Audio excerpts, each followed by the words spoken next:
20ஆம் தேதி செப்டம்பர் ஒரு ஆச்சரியமான விஷயத்தை நாம் எல்லோருமே பார்த்தோம். குளோபல் ஐயப்பா கான்ஃபரன்ஸ் என்கின்ற பெயரில் அனைத்துலக ஐயப்பன் பக்தர்களை ஒருங்கிணைத்து இங்கே கேரள மாநிலத்தினுடைய கம்யூனிஸ்ட் அரசு ஒரு விழாவை ஏற்பாடு செய்திருந்தார். இதில் ரொம்ப ஆச்சரியமான விஷயம், இந்த விழாவிற்கு முக்கிய விருந்தினராக யாரை அழைத்தார்கள் என்பதுதான் முக்கியம். தமிழகத்தினுடைய முதலமைச்சராக இப்ப இருக்கக்கூடியவர், சனாதன தர்மத்தை வேரோடு அறுக்க வேண்டும் என்று நினைக்கக்கூடியவர், எங்களுடைய முதலமைச்சர் திரு மு க ஸ்டாலின் அவருடைய மகன் உதயநிதி ஸ்டாலின் சனாதன தர்மம் என்பது டெங்கு மஸ்கிட்டோ கொசுவை போன்றது, அதை ஒழித்தளிக்க வேண்டும் என்று சென்னையில 2 ஆண்டுகளுக்கு முன்பு ஒரு நிகழ்வு நடத்தியவர். அதுல திரு மு க ஸ்டாலின் அவர்களை இந்த நிகழ்வுக்கு முக்கிய விருந்தினராக கேரள மாநிலத்தினுடைய முதலமைச்சர் பினராயி விஜயன் அவர்கள் இங்க வாங்கன்னு கூப்பிடும் பொழுதே நமக்கு தெரியும் இது ஐயப்பனுக்காக போடப்படக்கூடிய ஒரு நிகழ்வு கிடையாது, மக்களை ஏமாற்றி அரசியல்ல ஓட்டை வாங்குவதற்காக ஒரு நிகழ்வு இங்க போடுறாங்க என்பது தெல்ல தெளிவாக நமக்கு தெரியும். ஐயப்பனை பொறுத்தவரை நமக்கு தெரியும், நைஸ்திக் பிரம்மச்சாரி என்று சொல்வோம். எப்பொழுதும் எல்லா நிலையிலும் ஒரு பிரம்மச்சாரியாக இருக்கக்கூடிய குழந்தை ஐயப்பனை பார்ப்பதற்கு ஆண்டாண்டு காலம் கோடிக்கணக்கான மக்கள் இங்க வர்றாங்க.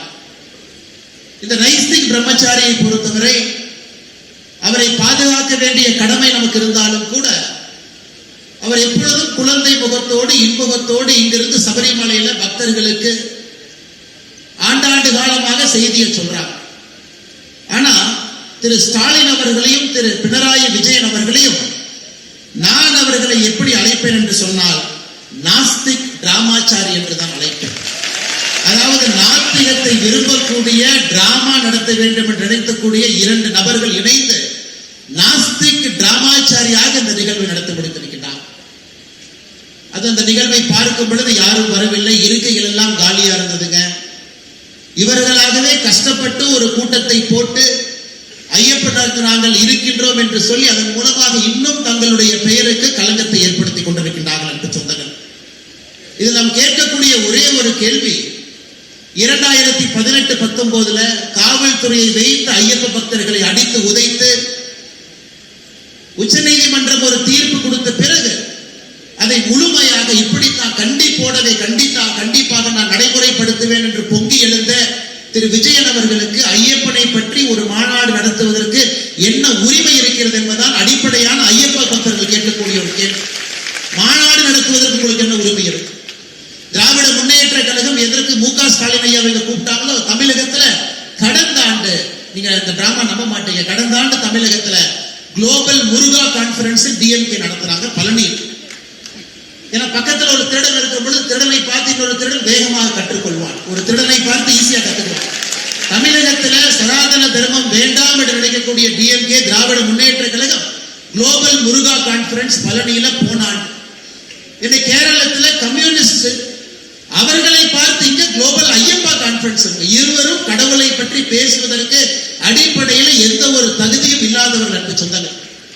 2018-19 கேரளால இதே பந்தளத்துல கம்யூனிஸ்ட் கட்சியினுடைய தொண்டர்கள் முதலமைச்சர் அவர்கள் கட்டவிழ்த்த அட்டூழியத்தை பார்த்து அடித்து உதைத்து மக்களை யாருமே சேர்வதற்கு இடம் கொடுக்காம காவல்துறையை வைத்து கட்டுக்கோப்பாக அவர்களாகவே பெண்களை உள்ளே அழைத்து சென்று வழிவிடுவதற்கான எல்லா வேலையும் செஞ்சுட்டு இன்னைக்கு நீதி கண்ணீர் வடிக்கின்றார்கள். ஐயப்பனுக்காக நாங்கள் இருக்கிறோம், ஐயப்பனுக்காக எப்பொழுதும் பேசுவோம். இதுல ஆச்சரியம் என்னன்னா, கடவுளே இல்லை என்று சொல்லக்கூடியவர், கடவுளை நம்பாத திரு விஜயன் அவர்கள் மேடைக்கு வந்து பகவத்கீதையை பத்தி நமக்கு பாடம் எடுக்கிறார். ஆச்சரியம். ஒரு அப்பதான் நினைச்சேன், கேரளால கம்யூனிஸ்ட்காரங்கெல்லாம் நீங்க பகவத்கீதையை படிக்க ஆரம்பிச்சாங்கன்னா என்ன ஆகும்னு யோசிச்சு பாருங்க. பகவத்கீதையை படிச்சுட்டு அதிலும் 12வது சாப்டர் படிச்சுட்டோம் என்று சொல்றார். அத்விஷ்ட சர்வ பூதானா மைத்ர கருணா ஈவாச்சான்னு நம்ம பாடுறார். என்ன சொல்றாருங்க?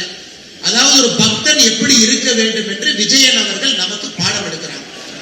அந்த மாதிரி பக்தனா நீங்க கடவுளை நம்பாத விஜயன். ஆனா பிரச்சனை என்னன்னாங்க, அவர் 12வது சாப்டருக்கு மேல அவர் படிக்கல. திரு விஜயன் அவர்களுக்கு நான் பகவத்கீதையிலிருந்து இன்னொன்று நான் சொல்றேன். 12வது சாப்டரை தாண்டி இன்னும் கொஞ்சம் முன்னாடி போங்க, 13வது சாப்டர், 14, 15, 16வது சாப்டர் போனீங்கன்னா 21வது வரிய திரிவிதாம் நரகஸ்யதாம் துவாரம் நாசனாம் ஆத்மனஹ காம குரோதா சதலோபாஸ் தஸ்மத் அத்ரயம் தயாஜ. இதையும் படிக்க. இதுல என்ன சொல்லுதுன்னா, ஒரு மனிதன் நரகத்திற்கு போக வேண்டும் என்றால் 3 வழிதான் இருக்கு. Lust, anger, greed. காமம் நரகத்துக்கு வேகமா கூட்டிட்டு போயிடும். பேராசை நரகத்துக்கு வேகமா கூட்டிட்டு போயிடும். கோபம் நரகத்துக்கு வேகமா கூட்டிட்டு போயிடும். இந்த 3ம் இருப்பது இன்னைக்கு கேரள கம்யூனிஸ்ட் அரசு கிட்ட திரு விஜயன் அவர்கிட்ட இருக்கு. அதனால 12வது சாப்டரோட நிறுத்தாம அப்படியே 16வது சாப்டர் படிச்சீங்கன்னா உங்களுக்கே பகவத்கீதையில சொல்லியிருக்கக்கூடிய புத்திமதி தெரியும். அதை தாண்டி நம்முடைய தமிழ் மண்ணில் ஐயன் திருவள்ளுவர் திருக்குறள் எழுதியிருக்கார். கொலை மேற்கொண்டாரு கொடிதே அலை மேற்கொண்டு அல்லவை செய்தொழுகும் வேந்து. ஒரு அரசனை பொறுத்தவரை, ஒரு கிங், ஒரு ராஜா, அரசனை பொறுத்தவரை அரசன் கொடுமை செய்வது, அரசன் இருக்கக்கூடிய சட்டத்தை தவறாக பயன்படுத்துவது. ஒரு அரசன் கொடுமை செய்வது, அரசன் ஒரு சட்டத்தை தவறாக பயன்படுத்துவது அரசனுக்கு கீழே இருக்கக்கூடிய கொலைகாரனை விட ஒரு பெரிய பாவம் அரசன் சம்பாதிப்பான் என்று திருவள்ளுவர் சொல்றார். 2018-19 திரு விஜயன் அவர்கள் கேரள மாநிலத்துல பந்தளத்துல இந்த பகுதியில அவர் நடந்து கொண்ட விதம் எது, அவர் மக்களை நடத்திய விதம் என்ன, கையில் ஆட்சி அதிகாரம் இருக்கிறது என்கின்ற ஒற்றை காரணத்திற்காக லட்சக்கணக்கான ஐயப்ப பக்தர்களுக்கு எவ்வளவு பிரச்சனை அவர் உருவாக்கினார். அதனால் இது யாருக்கு பொருந்ததோ இல்லையோ திரு விஜயன் அவர்களுக்கு பொருந்தும். கொலை மேற்கொண்டாரு கொடிதே அலை மேற்கொண்டு அல்லவை செய்தொழுகும் வேந்து. அரசன் செய்யக்கூடிய தவறுகளை விஜயன் அவர்கள் 2018-19 செஞ்சிருக்கிறாங்க. அதனால தயவு செஞ்சு பகவத்கீதை பாடத்தை எங்களுக்கு எடுக்காதீங்க. கண்ணாடியை பார்த்து நீங்களே உங்களுக்கு சொல்லுவீங்க எப்படி அரசனாக வாழ வேண்டும், எப்படி மனிதர்களை மனிதர்களாக இங்கே மதிக்க வேண்டும். அன்பு சொந்தங்களே, இதையெல்லாம் தாண்டி இன்னும் ஒரு படி முன்னாடி போகணும். திரு விஜயன் அவர்கள் ஓணம் பண்டிகையை அரசு அலுவலகங்களை யாராச்சும் கொண்டாடினா அது ஆன்டி இந்து, அவங்க கொண்டாடக்கூடாது. அவருடைய பிடபிள்யூ மினிஸ்டர் சுதாகரன் அவங்க சொல்றாங்க, இந்த நிலவிலக்கு ட்ரெடிஷனல் லேப் இதெல்லாம் நாம் நடத்துறதே அரசு நிகழ்ச்சியில நடத்தாதீங்க. கேரள மாநிலத்தினுடைய ஸ்பீக்கராக இருக்கக்கூடிய சம்ஷீர் அவரை பொறுத்தவரை லார்டு கணேசா கணபதி அவரே ஒரு மித், உண்மை கிடையாது. தாமஸ் ஐசாக் முன்னாள் கேரளத்தினுடைய நிதி அமைச்சர் வாமன அவதாரே ஒரு பொய். திரு ஜெயராஜன் அவர்கள் கம்யூனிஸ்ட் கட்சியினுடைய தலைவராக இருக்கிறவங்க பரசுராமரே ஒரு மித். இந்த கேரள மண்ணை பொறுத்தவரை பரசுராமர் சேத்திரம் கிடையாது அப்படின்னு கேரள மண்ணில் இருக்கக்கூடிய ஒரு கம்யூனிஸ்ட் கட்சியினுடைய தலைவர் சொல்றாங்க. இவ்வளவு விஷயங்கள் பேசக்கூடிய ஒரு கட்சியிலிருந்து வந்திருக்கக்கூடிய விஜயன் அவர்கள் இன்னைக்கு ஐயப்பனுக்காக ஒரு நிகழ்வை நடத்திவிட்டு நாங்கள் ஐயப்பனுக்காக இருக்கின்றோம். சமீபத்தில் ஒரு படம் பார்த்திருப்பீங்க, ஒரு நெட்ஃபிளிக்ஸ் சீரீஸ் ஸ்கேம் 92. எப்படி 2 பேர் சேர்ந்து பாம்பே ஸ்டாக் எக்ஸ்சேஞ்ச ஸ்கேம் பண்ணாங்க. இன்னைக்கு இந்தியாவில 2 பேர் இது மாதிரி செய்யறாங்கன்னா, ஒன்னு ஸ்டாலின் அவர்கள், இன்னொன்று விஜயன்.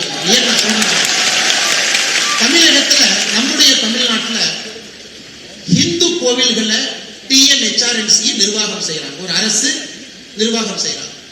1985 5,25,000 ஏக்கர் இருந்த TNHRNC இன்னைக்கு 4 லட்சம் ஏக்கர், 1,25,000 ஏக்கர் காணாம போயிடுச்சு. 1985 பிறகு 40 ஆண்டுகள்ல தமிழ்நாட்டினுடைய இந்து அறநிலைத்துறை நடத்தக்கூடிய கோவில்கள் 46,000 கோவில், 46,000 temples managed TNHRNC. In 1985 TNHRNC had 5,25,000 acres. In 40 years TNHRNC has lost 1 lakh acre. Right now we have 4 lakh acre. Tamil Nadu அரசு இந்த 1,25,000 ஏக்கர் எங்கே போச்சுன்னு கண்டுபிடிக்க முடியல. தமிழ்நாடு அரசு சார்பா இந்த ஐயப்பன் மீட்டிங்க்கு எங்களுடைய அறநிலைத்துறை அமைச்சர் சேகர் பாபு வந்திருக்கார். அவர் என்ன கேட்கிறாருன்னா, ஒரு 5 ஏக்கர் மட்டும் எங்களுக்கு கொடுங்க, பந்தளத்துல கொடுங்க கேட்கிறார். ஆச்சரியம் என்னன்னா, தமிழ்நாட்டுல 1,25,000 ஏக்கர் காணோம். 20ஆம் தேதி செப்டம்பர் இங்க குளோபல் ஐயப்பா கான்ஃபரன்ஸுக்கு வந்த தமிழ்நாட்டினுடைய அமைச்சர் இங்க என்ன கேட்கிறாருன்னா, ஒரு 5 ஏக்கர் தமிழ்நாட்டு கொடுங்க, இங்க நான் கட்டிக்கிறேன். ஏன் அதிகம் திருடவா? அந்த 1,25,000 ஏக்கரோடு கேரள மாநிலம் உங்களுடைய சொத்து 5 ஏக்கரையும் திருடவா? அன்பு சொந்தங்களே, இது நடப்பதெல்லாம் நன்றாக நாம் பார்க்க வேண்டும்.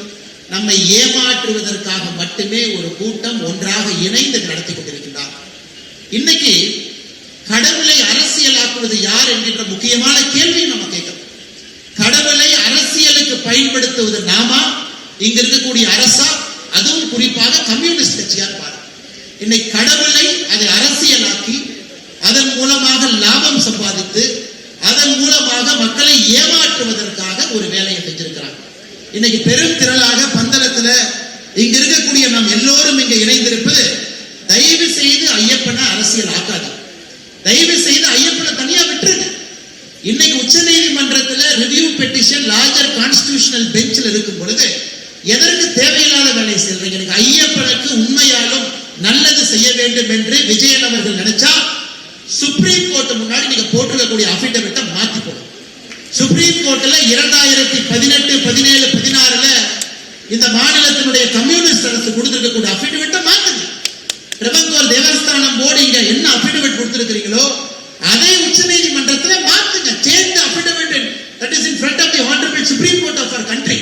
If you want to do any justice to Lord Ayyappa, if they have to serve Lord Ayyappa, if they have to really surrender themselves to Lord Ayyappa, they are duty bound to change the affidavit that is presented in front of the Honorable Supreme Court of our country. அதை செய்யாம 20ஆம் தேதி பந்தளத்துல எதற்காக நீ கூட்டத்தை போடுற? இதுல இருந்தே நமக்கு தெரியும். இன்னைக்கு திருவங்கூர் தேவஸ்தானம் போர்டு வெளியே பேசும் பொழுது அவங்க மாத்தி பேச ஆரம்பிச்சிட்டாங்க. தேவஸ்தானம் போர்டை பொறுத்தவரை கம்யூனிஸ்ட் கட்சி வரும் பொழுதெல்லாம் மாத்தி மாத்தி பேசுவாங்க. இன்னைக்கு அவர்கள் நேரடியாக மாத்தி பேசுவது அபிடவிட்ல சொல்லட்டும், நாங்கள் 10 வயதிலிருந்து 50 வயது வரை பெண்களை சபரிமலைக்குள்ள அனுமதிக்க மாட்டோம் என்கின்ற அபிடவிட்டை நீங்க போடுங்க.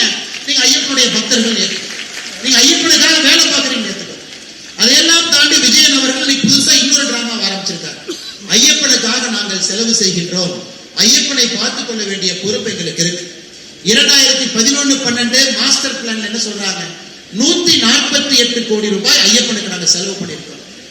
ஐயப்பனை பார்க்க போகும் பொழுது ஒரு ரோடு, ஒரு பிரிட்ஜ், ஒரு டிட்ஜ், ஒரு கான்கிரீட் இதெல்லாம் போட்டு ஐயப்பனுடைய கணக்கு எழுதிட்டு போறாங்க. ஆனா ஐயப்பன் மட்டுமே சபரிமலையினுடைய வருமானத்தை பாருங்க. 2024-25 சபரிமலையினுடைய வருமானம் 441 கோடி, 2023-24 360 கோடி, 2022-23 301 கோடி. கடந்த 3 ஆண்டுகள்ல மட்டுமே சபரிமலையினுடைய வருமானம் 1300 கோடி ரூபாய்.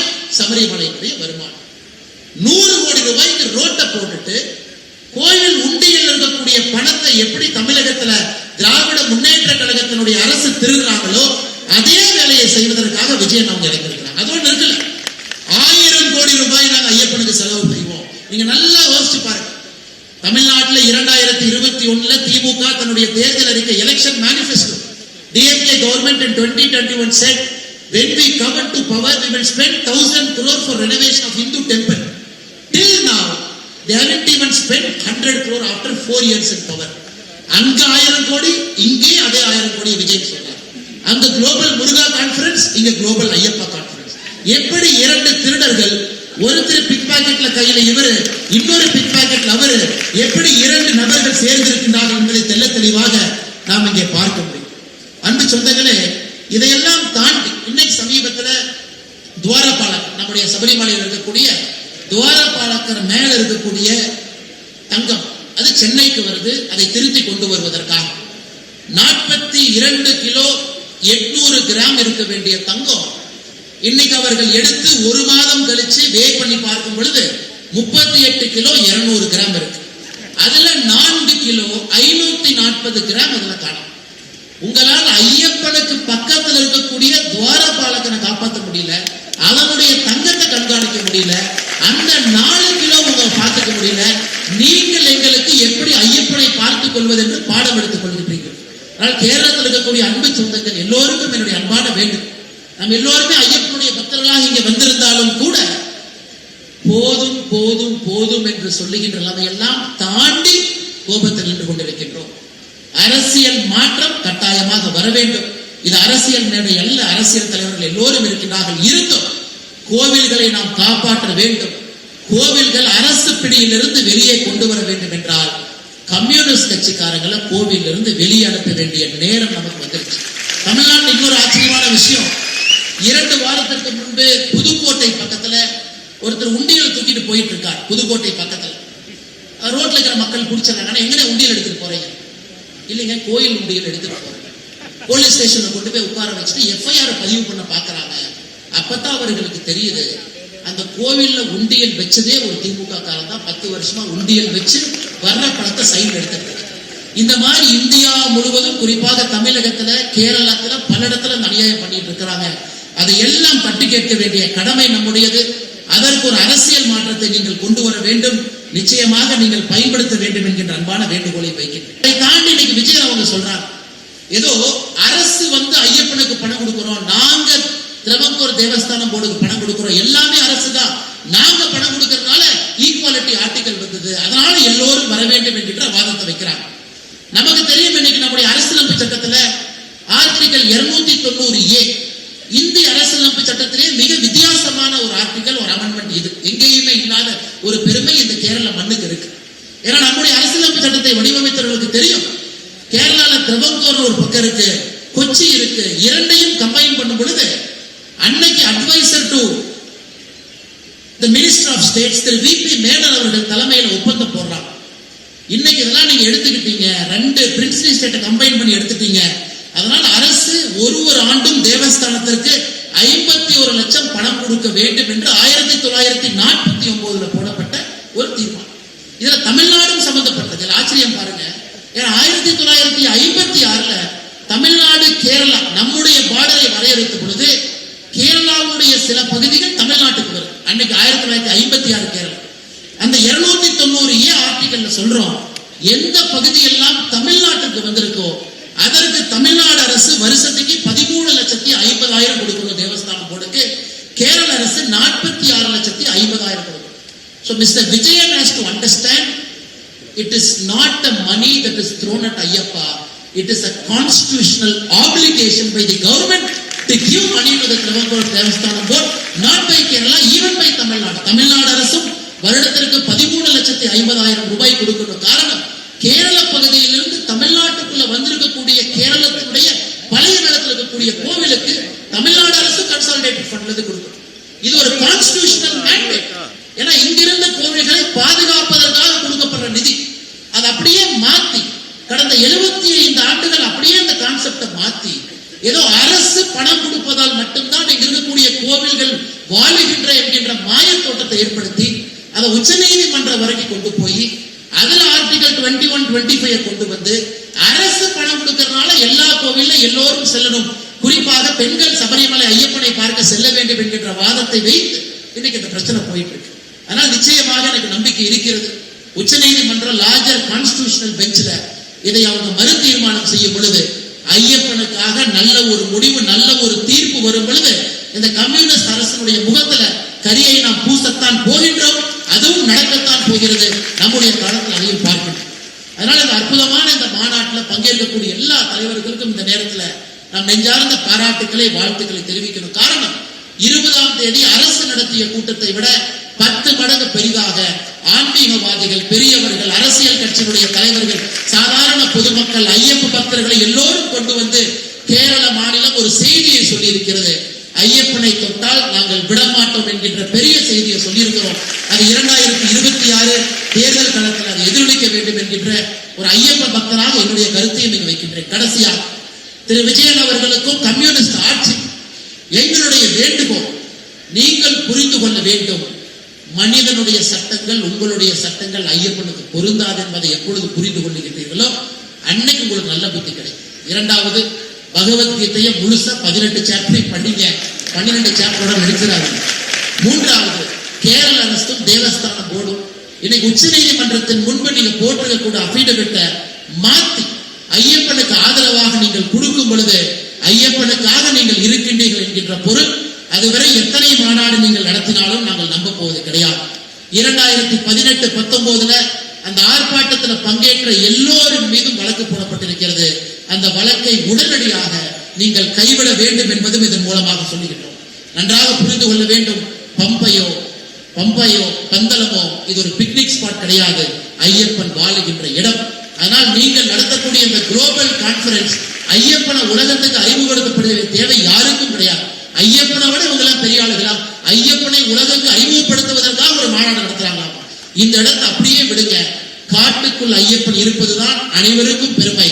தயவு செய்து அதை அசியப்படுத்தாங்க. அது மட்டுமல்ல, திரு விஜயன் அவர்களுக்கு இன்னைக்கு பிராமின் சமுதாயத்தின் மீது ஏதோ ஒரு கோபம் இருக்கு. அதை நல்லா ஆழ்ந்து பார்க்கும் பொழுது அந்த கோபத்தை தொடர்ச்சியாக அதை காட்டிக் கொண்டிருக்கின்றார்கள். அதிலிருந்து அந்த பிராமின் போபியால இருந்து வேகமா வெளியே வாங்க. விஜயன் அவர்களுக்கு பாதி பிரச்சனை இன்னைக்கு கேரளா முடிச்சது. கடைசியாக தமிழகத்திலிருந்து 2 அமைச்சர்கள் வந்தாங்க. பிடிஆர் அவங்க வந்தாங்க, இன்னொரு அமைச்சர் சேகர் பாபு வந்தாங்க. இவர்கள் இருவருக்கும் தலைவர் யாருன்னா பெரியார். திராவிட சித்தாந்தத்திற்கு பெரியார் தலைவர். இந்த பெரியார் 1943 செப்டம்பர் மாதம் 21 பெரியார்கிட்ட கேட்கிறாங்க, கம்யூனிசம்னா என்னன்னு கேட்கிறாங்க. அதற்கு பெரியார் அவர்கள் சொல்றாரு திருச்சியில, கம்யூனிசம்னா இனிப்பு கலந்திருக்கக்கூடிய கசப்பு மாத்திரை என்று சொல்லுகின்றார். Communism is nothing but a sugar coated poison pill. ஒரு இனிப்பு கலந்திருக்கக்கூடிய ஒரு பாய்சன் தான் கம்யூனிஸ்ட். இன்னைக்கு அந்த கம்யூனிஸ்ட் நடத்தக்கூடிய மாநாட்டுக்கு அந்த பெரியார் அவருடைய சித்தாந்தத்தின் வழித்தோன்றலாக வந்திருக்கக்கூடிய கட்சியிலிருந்து 2 பேர் இங்க வந்ததே 5 ஏக்கர் ஆட்டை போடத்தான் வந்தாங்க. வேற எதுக்கு அவங்க வரல?